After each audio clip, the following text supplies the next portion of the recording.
mengatakan yang belum bertemu Syekh Mursyid mencari di sini. Makanya dalam sholat sering kita membaca surat Al-Fatihah. Ihdinas siratal mustaqim terus. Kita minta ditujukan jalan orang-orang yang istiqomah, jalan orang yang lurus, artinya orang yang istiqomah. Siapa mereka? Suratal ladzina an'amta 'alaihim. Yaitu mereka yang telah diberikan nikmat. Diberikan nikmat di sini apa memaknai adalah nikmat zikir, nikmat zikrullah, nikmat mengingat Allah Subhanahu wa taala, berzikir kepada Allah. Nah, dengan kalimat ikhlas yang sudah ditanamkan ke hati kita semua, maka beda kita ibadahnya pada orang umum atau beda ibadah kita pada diri kita sendiri sebelum ditalkin. Bedanya apa tadi? Kita sudah punya alatnya untuk bisa ibadah ikhlas dalam keadaan apapun kepada Allah Subhanahu. Sebagaimana kita dikir secara lahiriah orang melihat kita pada umumnya yang belum ditalkin, tahunya zikir la ilaha illallah. Kita perbanyak kalimat itu. Belum sholat sunnahnya, belum sholat Assalamualaikum warahmatullahi wabarakatuh. Waalaikumsalam warahmatullahi wabarakatuh. Bismillahirrahmanirrahim. Alhamdulillahilladzi faddalana ala katsirin min ibadihil mu'minin. Allahumma salli ala nabiyyil hashimiyyi Muhammadi wa ala alihi wa sallim taslima. Ilahi anta maqsudi wa ridhaka matlubi a'tini mahabbataka wa ma'rifataka wa a'tini ma'aka abada. Rabbi syrah li sadri wa yassir li amri wa hlul 'uqdatam min lisani yafqahu qawli. وسدد لساني واهد قلبي بحق سيدي شيخ محمد عبد الغوث سيف الله مسؤول القدس الله سره رضي الله عنه أما بعد. أصحاب الفضيلة جميعين مشايخ لسلسلة طريقة قادرية نقشبندية Mahad Surya Layasir Narasa PPKN, bilkhusus kehadapan yang mulia guru agung kita semua Maulana Sayyidi Syekh Muhammad Abdul Ghaus Saifullah Mas'ulul Qaddas Allah Surahu radhiyallahu anhu, أصوله وفروعه ولسلسلته والآخذين عنه كل شيء لله له. الفاتحة. أعوذ بالله من الشيطان الرجيم. بسم الله الرحمن الرحيم. الحمد لله رب العالمين الرحمن الرحيم مالك يوم الدين. إياك نعبد وإياك نستعين اهدنا الصراط المستقيم صراط الذين أنعمت عليهم غير المغضوب عليهم ولا الضالين آمين. Ikhwan wal akhwat rahimakumullah, terkhusus pada para petugas manakib pada MOI subuh kali ini, begitupun para wakil talqin guru agung Pangersa Abah yang dibisarkan hadir menemani kita semua, membersamai kita pada MOI kali ini, di antaranya beliau Romo Kiai Imam Setiono dan Romo Kiai Haji Anang Asy'ari. Begitupun orang tua kita semua yang sama-sama kita hormati, kita cintai, beliau Bunda Haya, Prof. Priyatno, serta semua para pemangku manakib dan ikhwan akhwat rahimakumullah. Kemudahan kita selalu ada dalam doa terbaik dari Pangersa Abah. Allah berkahi semuanya, segalanya selamanya dengan karomah Abah, dan istiqomahkan untuk mengamalkan, mengamankan, melestarikan amaliyah pecinta kesucian jiwa dalam Thariqah Qadiriyah Naqsyabandiyah Mahad Surya Layasir Narasa PPKN. Amin amin ya rabbal alamin. Kita bersyukur kepada Allah Subhanahu wa taala pada pagi yang berbahagia ini masih dibisarkan selalu dengan karomah barokah guru agung Pangersa Abah. Dilatihnya kita semua sebagai ikhwan akhwat untuk sama-sama ikut manusia pilihan Allah. Ikut manusia kekasih Allah. Ikut salah satu manusia yang dipilih oleh Allah untuk meneruskan risalah dakwah, risalah kemuliaan yang diturunkan kepada para anbiya wal mursalin, para ahli silsilah. Khususnya di zaman ini beliau Pangersa Abah, Syekh Muhammad Abdul Ghaus Saifullah Mas'ulul Qaddas Allah Surahu. Maka kita harus selalu bersyukur dengan Abah mengajarkan dengan mengatakan alhamdulillahilladzi faddalana ala katsirin min ibadihil mu'minin. Ungkapan rasa syukur kita di antaranya dengan mengatakan itu, dan yang paling terbaik adalah mengamalkan, mengamankan, melestarikan amaliyah pecinta kesucian jiwa ini. Maka ikhwan wal akhwat rahimakumullah, di dalam kitab Fadhailus Syuhur kita mengambil keberkahan dari kitab Pangersa Abah, bahwasanya masih dalam bulan Jumadil Ula. Pada bulan ini di antara hurufnya, huruf alifnya itu ada yang bermakna al-ikhlas, ikhlas. Jadi Pangersa Abah menta'awil salah satu huruf Jumadil Ula, huruf alifnya bermakna al-ikhlas. Di sini Bang Resaba memberikan riwayat dari Sayyiduna Abu Abidar Al-Ghifari radhiyallahu anhu bahwasanya beliau berkata, aku bertanya kepada Rasulullah sallallahu alaihi wasallam mengenai ikhlas. Apakah itu? Maka Rasulullah sallallahu alaihi wasallam menjawab, hingga aku pun bertanya tentang itu kepada malaikat Jibril. Lalu Rasulullah sallallahu alaihi wasallam pun menanyakan hal itu kepada Jibril dan Jibril pun menjawab, hingga aku tanyakan kepada Tuhan yang Maha Mulia. Maka tatkala malaikat Jibril bertanya, Allah Subhanahu wa taala berfirman kepadanya, ikhlas, kata Allah Subhanahu wa taala dalam firman-Nya, ialah suatu rahasia dari berbagai rahasiaku yang aku titipkan ke dalam hati seorang hamba yang aku cintai dari hamba-hambaku, yang tidak dapat melihatnya kepadanya seorang malaikat pun, sehingga ia tidak dapat mencatat atau menulisnya, dan tidak pula setan sehingga ia dapat merusaknya. Nah, itulah diantara makna ikhlas dari riwayat Abidar Al-Ghifari radhiyallahu anhu. Ikhwan wal akhwat rahimakumullah. Begitu indah percakapan Sayyidina Abidar kepada Nabi Muhammad SAW, begitupun percakapan Nabi Muhammad SAW kepada malaikat Jibril, dan terus disambung dengan Allah Subhanahu wa taala. Beliau bertanya tentang makna ikhlas. Di situ Allah dengan tegas tadi mengatakan, ikhlas diantaranya adalah suatu rahasia dari berbagai rahasiaku yang dititipkan ke dalam hati seorang hamba. Jadi ikhlas ini adalah rahasia Allah yang dititipkan ke hati hamba pilihan Allah yang Allah cintai. Maka luar biasa. Kalau dulu umum sering kita mengatakan, atau para mubaligh, para kiai umum pengajian dimanapun, kita sering memaknai makna ikhlas ini luar biasa. Contoh umum, kalau orang beramal, ada yang mengatakan kalau kita beramal dengan tangan kanan, tangan kiri jangan sampai tahu, kan gitu dan sebagainya. Atau kita beribadah, ada yang mengatakan pada umumnya nih,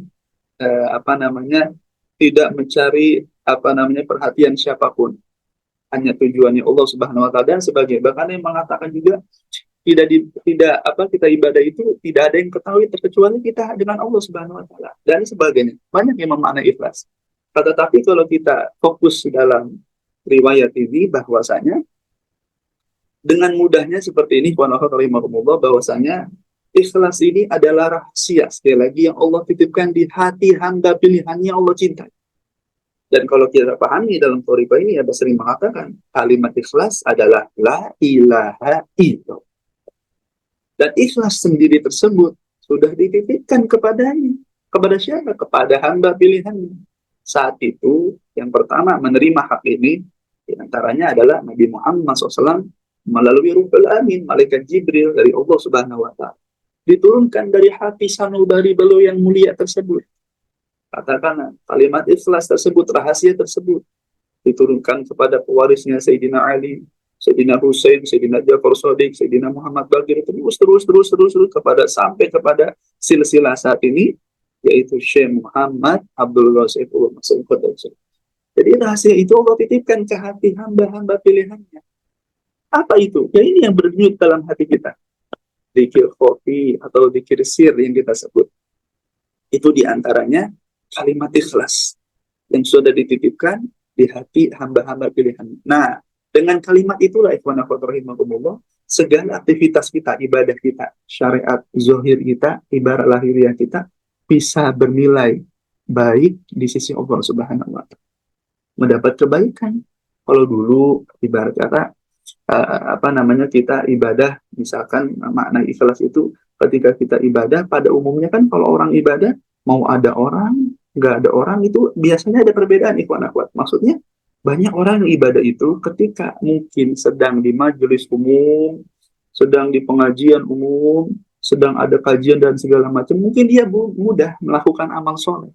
Karena sebagian orang ini bisa semangat ketika banyak orang di majelis atau di pengajian yang ia datangi, sehingga menggugah semangatnya untuk melakukan kebaikan.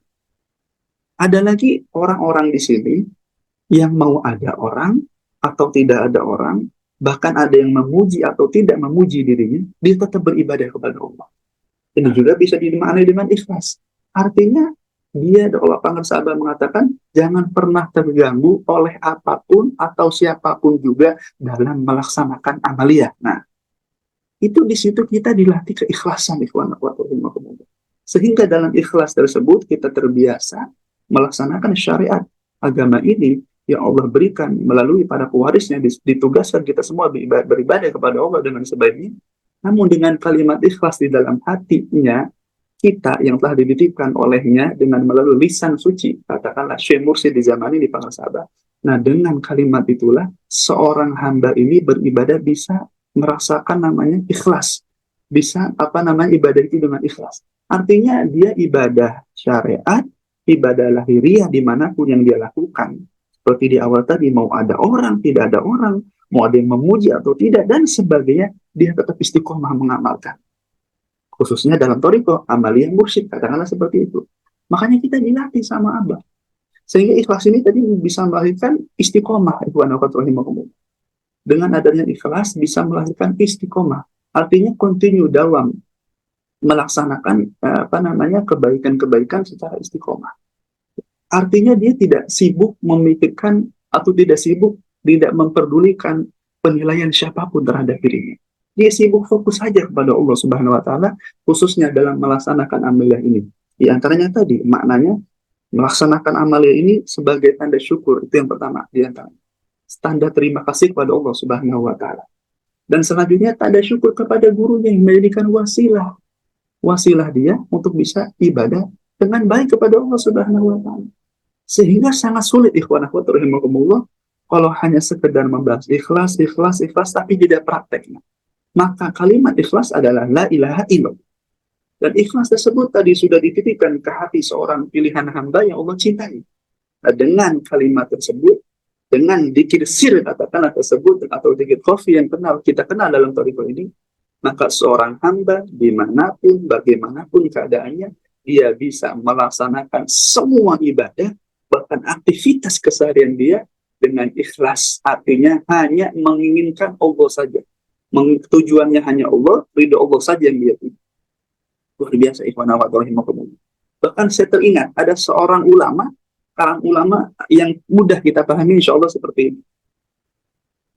Amaliyah kita, amaliyah lahir atau lahiriah, intinya syariat yang kita kerjakan, baik sholat, puasa, zakat, haji, atau apapun, amaliyah sedekah dan sebagainya, zikir kita bahkan, baca Quran kita dan sebagainya, itu ibarat kata angka, seperti angka 0.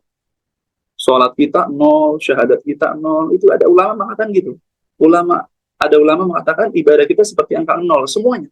Artinya tidak ada makna ikhwan akhwat. Akan tetapi ketika angka 0 tersebut di depannya ada angka 1 katakanlah, maka kalau 0-nya 1 menjadi 10.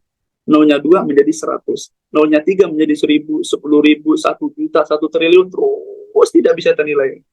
Tidak bisa terhitung lagi. Artinya yang 0 tadi itu amaliyah kita, syariat kita yang kita lakukan, kalau tidak ada angka 1-nya di depannya, maka sia-sia. Nah, angka 1 ini apa kata ulama tersebut? Angka 1 di depan atau angka 2 atau angka selain 0 di depannya adalah ikhlas. Jadi amal kita bisa bernilai tadi yang tadinya 0000, syariat kita tuh pekerjaan semua bisa 000 semua, tapi saat di depannya ada angka 1 yaitu ikhlas, maka bisa bernilai di sisi Allah Subhanahu wa taala. Nah, di depan angka 0 inilah, angka 1 ini yang sudah kita dapatkan hakikatnya ikhwan akhwat. Bahkan Abah dengan jelas pernah mengatakan, ibadah kita mah kita belajar apa? Kita belajar ibadah itu riya. Riya itu kan kalau penafsiran orang pada umumnya atau kita pahami dari Abah itu sesuatu ibadah yang terlihat, ya kan, yang terdengar, itu bisa dikatakan riya. Nah, semua ibadah lahiriah kita itu terlihat, ibadah dohir kita itu terlihat, terdengar orang lain ibadahnya seperti itu, dan kita pun mengetahuinya. Bahkan malaikat pun dapat mencatatnya. Bahkan setan tadi bisa merusaknya kalau hanya sekedar kita mengedepankan ibadah lahiriah saja. Tapi ketahuilah kalau ada ibadah rahasia tadi, ibadah sir atau ikhlas yang dititipkan hati kita semua, yakni melalui talqin dzikirna, dengan itulah ikhwan akhwat semua ibadah lahiriah kita bisa bernilai kebaikan di sisi Allah Subhanahu. bisa bernilai pahala, katakanlah seperti itu. Inilah ikhwan akhwat rahimakumullah yang semestinya orang-orang di luar sana siapapun atau orang katakan yang belum bertemu Syekh Mursyid mencari itu semua.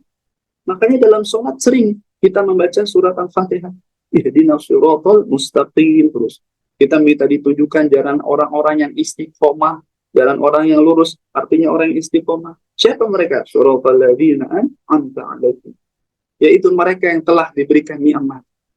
Diberikan nikmat di sini apa memaknai adalah nikmat zikir, nikmat zikrullah, nikmat mengingat Allah Subhanahu wa taala, berzikir kepada Allah.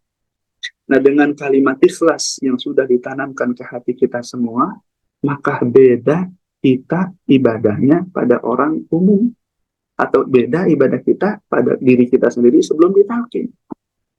Bedanya apa tadi? Kita sudah punya alatnya untuk bisa ibadah ikhlas dalam keadaan apapun kepada Allah Subhanahu wa taala.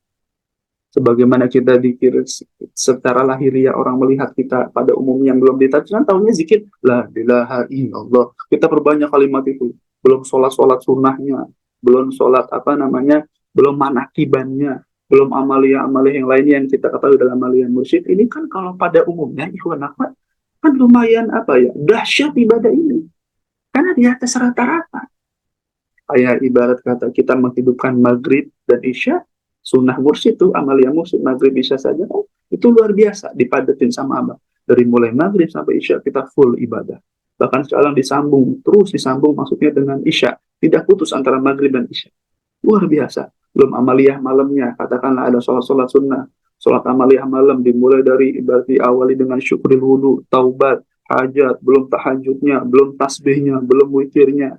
Belum kita sebelum subuh lagi sudah dibiasakan dengan karomah abah. Duduk di atas sajadah sekian menit, menunggu waktu subuh, menunggu waktu sholat. Belum sekarang kita dibisakan manakiban. Atau nanti dilanjutkan lagi, apalagi dengan amaliyah. Menunggu sampai isyraq, sampai duha, dan seterusnya. Sampai kita melakukan aktivitas kita, terus diiringi dengan kebaikan itu semua. Nah, dengan kalimat ikhlas yang sudah dititipkan ke dalam hati sanubari kita ini, maksudnya dzikir sir ini, inilah cara kasih sayang Allah bagi hamba yang dicintainya. Maksudnya ibadahnya, aktivitas dia sudah tidak terganggu dengan apapun dan siapapun. Dimanapun dia bisa melakukan ibadah sebaik-baiknya yang Allah inginkan. Karena ibadah yang paling terbaik tadi, malaikat aja tidak diizinkan Allah menulisnya, karena malaikat pun tidak tahu. Ini adalah rahasia kita dengan Tuhan kita Allah Subhanahu wa taala. Apalagi setan, ikhwan akhwat. Apalagi setan tidak akan bisa merusaknya. Nafsu pun tidak akan bisa. Maka kita bersyukur, alhamdulillahilladzi faddalana ala katsirin min ibadihi mu'minin. Kalimat ikhlas tersebut yang Allah titipkan ke hati hamba yang Allah cintai sudah kita dapatkan. Maka tugas kita ikhwan akhwat rahimakumullah adalah dengan terus mengamalkan melestarikan amalia kesucian jiwa ini, sehingga kita bisa merasakan benar-benar hidup kita, ibadah kita itu bukan karenanya lagi, itu Masya Allah, tapi merasakan olehnya, telah dirasakan, dibisakan, dimampukan olehnya. Dengan seperti itu, maka insya Allah kita akan merasakan manisnya kehidupan yang Allah berikan di kehidupan kita ini. Jatah usia kita, sisa usia kita yang Allah berikan di hidup ini, kita merasakan manisnya kedekatan dengan Allah Subhanahu wa taala tanpa dibatasi oleh aktivitas kita. Dimanapun, kapanpun, dalam kondisi apapun, hati orang yang sudah berzikir kepada Allah, mendapat kalimat talqin dzikir, mendapat makna hakikat ikhlas, maka orang itu selalu bahagia, selalu senang, dan tidak bisa hatinya itu diputus tentang kesibukan duniawi. Aktivitas apapun lahir yang dia lakukan, tapi terus hatinya sibuk berzikir kepada Allah.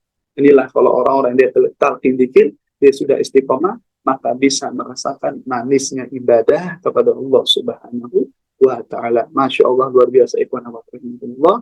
Mudah-mudahan intinya kita diberikan selalu istiqomah dengan karomah untuk mengamalkan amalia kesucian jiwa ini, sehingga kehidupan kita terus dibimbing dengan karomah abah, dan sehingga kita pulang kepada Allah dengan membawa hati yang bahagia, selamat semuanya, segalanya selamanya, dan Allah berkahi semua hidup kita dengan karomah barokah pangsahabat. Amin amin ya rabbal alamin. Mungkin itu saja yang dapat kami sampaikan. Terima kasih atas perhatiannya ikhwan akhwat. Mohon maaf walakum minkum. Assalamualaikum warahmatullahi wabarakatuh. Waalaikumsalam warahmatullahi